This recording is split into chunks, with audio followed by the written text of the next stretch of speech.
আসসালামু আলাইকুম রহমতুল্লাহি ওবরকাতুহু। সম্মানিত দর্শক,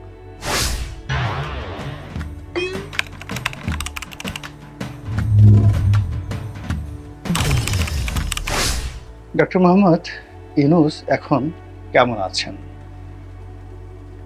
তাকে কেন্দ্র করে মানুষের আশা এবং আকাঙ্ক্ষা এখন কোন পর্যায়ে রয়েছে? তিনি কি ভালো করতে পারবেন? এবং তার দ্বারা জাতির যে আশা এবং আকাঙ্ক্ষা এগুলো কি পূর্ণ হবে? নাকি তার বিষয়ে মানুষের যে আশাবাদ এটি শূন্যে নেমে গিয়েছে? এই বিষয়গুলো নিয়ে আলোচনা করব। তো আলোচনা শুরু করার আগে আপনাদের একটা বিষয়ে দৃষ্টি আকর্ষণ করতে চাই। সেটি হলো যে একটি জিনিস ভালো আছে কিনা, একটি অফিস ভালো চলছে কিনা, একজন মানুষ সুস্থ আছেন কিনা, স্বাভাবিক আছেন কিনা, বা একটি পরিবারে আপনি যখন ঢুকবেন সেই পরিবারটার সবকিছু স্বাভাবিক আছে কিনা, এটা বুঝবেন কি করে? প্রথমত হলো যে মানুষের ক্ষেত্রে পরিপাটি বেশ ভরসা। সে দরিদ্র হোক, যা কিছু হোক না কেন, তার সুন্দর একটি পোশাক পরিচ্ছদ থাকতে হবে, পরিচ্ছন্ন। পরিবারে যেতে যান, ছোট হোক বাসা, এক রুমে থাকুক, কিন্তু সাজানো গোছানো, চারিদিকে ময়লা আবর্জনা থাকা চলবে না। তো আপনি খুব বড় একটি রাজপ্রাসাদে থাকেন, কিন্তু ওখানে একটা চামচিকা, নিচে একটা তেলাপোকা, বাড়ির চারিদিকে সব এলোমেলো, গাছের পাতাগুলো সব পড়ে আছে। স্পষ্টতই ধরে নেবেন যে এই জমিদার বাড়িটি দেউলিয়া হতে বসেছে বা দেউলিয়া হয়ে যাচ্ছে। সেই দিক থেকে এখন ডক্টর মোহাম্মদ ইউনূসকে যদি আপনাদের বিশ্লেষণ করতে হয়, বিচার করতে হয়, তাহলে সবার আগে উনি যে বাড়িটিতে থাকছেন সেই বাড়িটির দিকে লক্ষ্য রাখুন, অর্থাৎ যমুনা।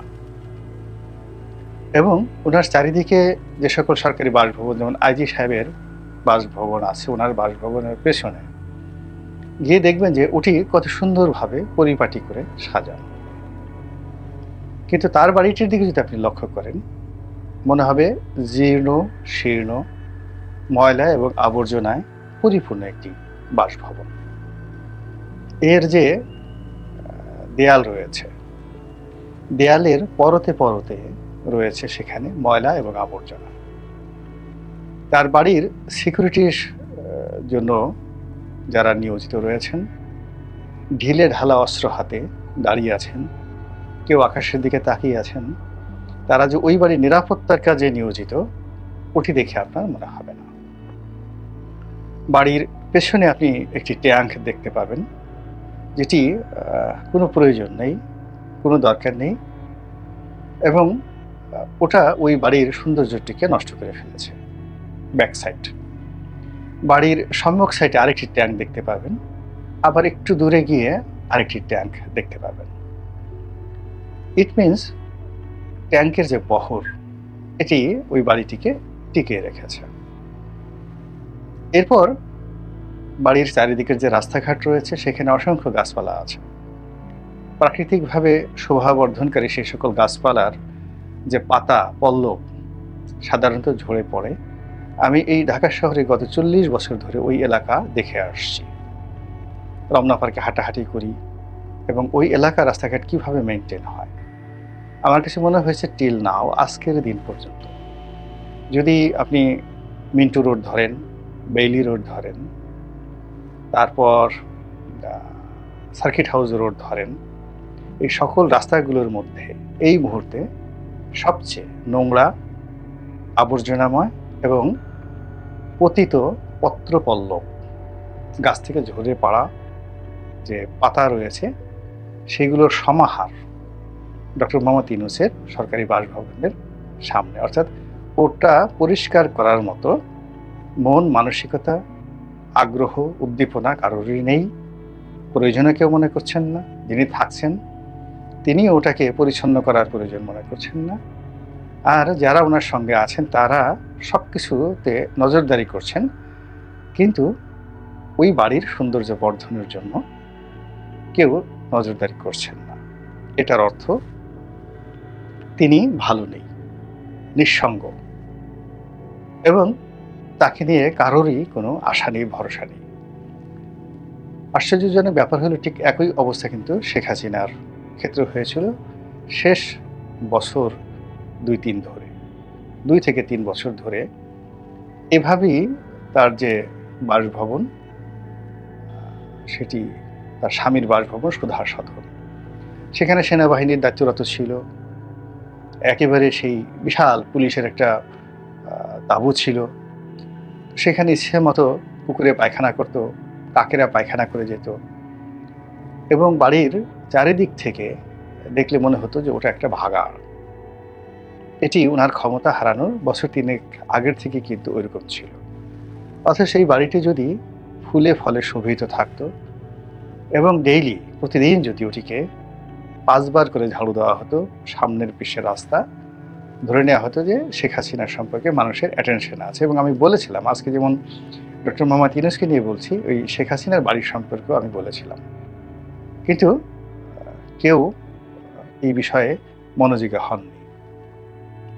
তারপর তার যে পৈতৃক বাসভবন ৩২ নম্বর, সেটিও যে ধ্বংস হবে তার প্রমাণ হলো যে ওই বাড়ির সামনে এবং পেছনে ব্যারিকেড দিয়ে, ৩২ নম্বর রাস্তার এই মাথায় একটা ব্যারিকেড, ওই মাথায় একটা ব্যারিকেড দিয়ে পুরো বাড়িটিকে বলতে গেলে একটা দুর্গে পরিণত করা হয়েছিল। মানুষের জন্য ওটা অবারিত ছিল না।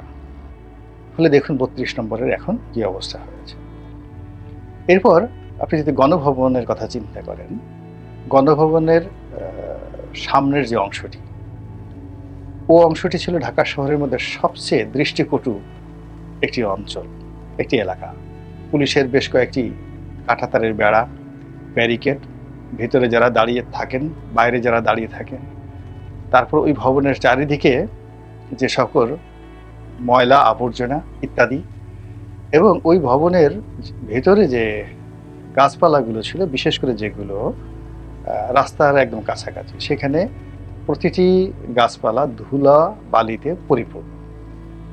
এবং ওই গণভবনের যে দৃশ্য, বিশ্রী এবং বিসাদৃশ্য দৃশ্য, ওটার দিকে তাকালে যে কোনো লোকই বলতে পারেন যে শেখ হাসিনার পতন হচ্ছে এবং তার ব্যাপারে কারো কোনো আগ্রহ নেই, কারো কোনো আগ্রহ নেই। আপনি দেখবেন মানুষ যখন বুড়া হয়ে যায়, তার গালে আঁচিল হয়, মুখে গন্ধ হয়, চামড়া ঝুলে যায় এবং পৃথিবী তাকে ছেড়ে দেয়। তদ্রূপ আপনি যে কোনো একটা ভবন, যে কোনো একটা মানুষের পোশাক পরেছে, সব কিছু দেখেই বুঝতে পারেন যে তার অবস্থাটা কি। তো শেখ হাসিনার এই বিষয়টা হয়েছিল। একই অবস্থা আমি এখন যমুনাকে কেন্দ্র করে দেখতে পাচ্ছি। এমনকি ডক্টর মোহাম্মদ ইউনূস এই ভবনে ঢোকার আগে যমুনার যে সৌন্দর্য ছিল, তার পাশে রাষ্ট্রীয় অতিথি ভবন পদ্মার যে সৌন্দর্য ছিল, কিংবা আরও সামনে আপনি যদি এগোন, সেখানে মন্ত্রীপাড়া ছিল, তারপরে প্রধান বিচারপতির বাসভবন ছিল। এই বাসভবনগুলোর যে সৌন্দর্য ছিল, সব কিছু ফিকে হয়ে গেছে। এখন সেই সৌন্দর্য নেই। ইট মিনস এখানে যারা দায়িত্বরত রয়েছেন, তারা কেউ এই ভবনগুলোর ভবিষ্যৎ, এই ভবনগুলোর মান মর্যাদা এবং এগুলোর আভিজাত্য নিয়ে ন্যূনতম তাদের কোনো বোধ নেই। ফলে পাবলিক আশা ছেড়ে দিয়েছে। ১। ২ নম্বর হলো যে ডক্টর মোহাম্মদ ইউনূস সাহেব যখন ক্ষমতায় এসেছিলেন, তখন সবাই তার কাছে চাইতেন, দূরে বসে চাইতেন, কাছে গিয়ে চাইতেন, সবাই তার কাছাকাছি যেতে চাইতেন, দাবি নিয়ে, দাওয়া নিয়ে। এবং এখন যে অবস্থা হলো, কেউ তার কাছে কোনো কিছু চাচ্ছেন না, কেউ তার কাছে কোনো কিছু ভিড় করছেন না, কোনো দর্শনার্থী নেই, কোনো শুভার্থী নেই, কোনো বন্ধু নেই, কোনো বান্ধব নেই। তিনি একা, কেউ তার সঙ্গে দেখা করার প্রয়োজন বোধ করছেন না। তিনি যদি কাউকে টেলিফোনও করেন, তিনি খুব আগ্রহ নিয়ে তার সঙ্গে দেখা করতে যাবে যমুনাতে, একেবারে এরকম গুরুত্বপূর্ণ ব্যক্তি বাংলাদেশে এখন কেউ নেই। একই অবস্থা কিন্তু আমাদের আরেকটি গুরুত্বপূর্ণ ভবন, বঙ্গভবন, সেখানে যিনি আছেন রাষ্ট্রপতি, তারও একই অবস্থা। বঙ্গভবনের সৌন্দর্য হানি হয়েছে, ওখানে যিনি আছেন তার সৌন্দর্য হানি হয়েছে, গুরুত্ব নষ্ট হয়েছে। ফলে কি হলো, এই যে ডক্টর মোহাম্মদ ইউনূস, তিনি নিঃসঙ্গ হয়ে পড়েছেন। দ্বিতীয়ত, সবসময় যিনি রাজা হন, রাজার রাজকর্ম থাকবে, রাজদণ্ড থাকবে, রাজ সিংহাসন থাকবে, ওগুলোর উপর তার আভিজাত্য নির্ভর করে। রাজার পাইক থাকবে, পেয়াদা থাকবে, সানাই থাকবে, নহবত থাকবে। তো এরকম যদি একটা অবস্থা হতো, আপনি ডক্টর মোহাম্মদ ইউনূসের বাড়ির সামনে সবসময় দেখতে পারতেন যে এসএসএফ এর একটি চৌকুশ দল সেখানে লেপারেড করছেন, সেখানে দাঁড়িয়ে আছেন, পরিপাটি পোশাক এবং পরিচ্ছদ, কিন্তু সেটি এখন নেই। দ্বিতীয়ত, ওনার উজির থাকবেন, নাজির থাকবেন, অর্থাৎ এদেশের অভিজাত তন্ত্র যাদেরকে বোঝানো হয়, ব্যবসায়ী, আমলা, বুদ্ধিজীবী, তারা ওনার সঙ্গে যাবেন, সঙ্গ কামনা করবেন, তাদের সঙ্গে ওনার খাওয়া দাওয়া হবে, উৎসাহ হবে, পিঠা হবে, পায়েস হবে, ফুলি হবে, অর্থাৎ ওটি হবে একটি আনন্দ আশ্রম। তো যমুনাকে কেন্দ্র করে সব হচ্ছে, কিন্তু এখনো পর্যন্ত সেখানে কোনো আনন্দের কোনো লক্ষণ নেই। যেখানে আনন্দ নেই সেখানে প্রাণ থাকে না, যেখানে প্রাণ নেই সেখানে কবরস্থানের মতো পরিণতি ডেকে নিয়ে আসে। পৃথিবীর সবগুলো রাজপ্রাসাদ, সেটা আগের হোক কিংবা এখনের হোক, আপনি এটিকে প্রধানমন্ত্রীর কার্যালয় বলুন, এটিকে হোয়াইট হাউস বলুন, এটিকে এলিসি প্রাসাদ বলুন, বাকিংহাম প্যালেস বলুন, গণভবন বলুন, বা আরো যে নামই ডাকুন না কেন, সেখানে আপনি দেখবেন গান আছে, বাদ্য আছে, পাখির কলকাকলি আছে, মানুষের মুখরিত পদধ্বনি রয়েছে।